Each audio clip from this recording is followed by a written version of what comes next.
olhos dizem que o mar é fundo demais. Minha razão sussurra, é hora de voltar atrás.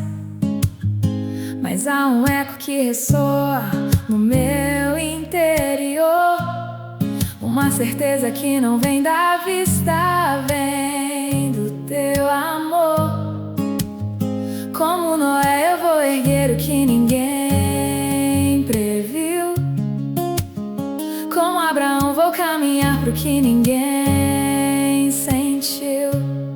É apenas uma semente pequena no olhar, mas tem o peso da glória pra montanhas deslocar. Eu não preciso ver o sol pra saber que ele está lá.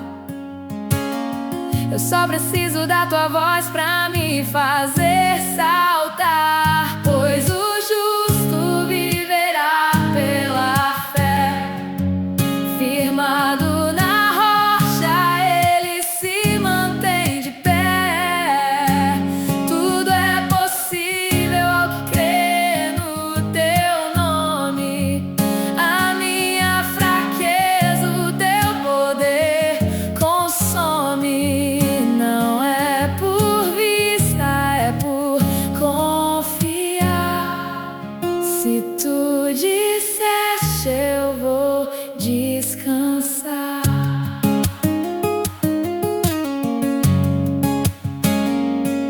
A fé sem obras é um rio que parou de correr, mas minha crença me convida a me arrepender e fazer.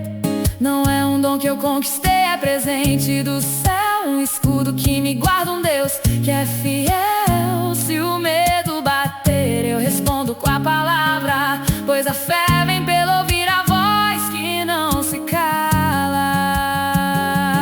Eu creio, mesmo no escuro eu confio. Teu plano é seguro, pela fé eu vejo o invisível. Pela fé eu toco o impossível, pois o justo viverá pela fé.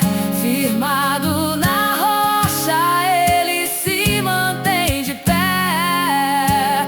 Tudo é possível ao que crê no teu nome.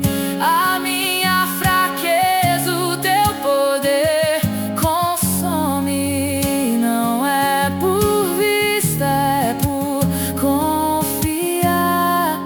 Se tu disseste, eu vou descansar. A certeza do que espero, a prova do que eu não vejo.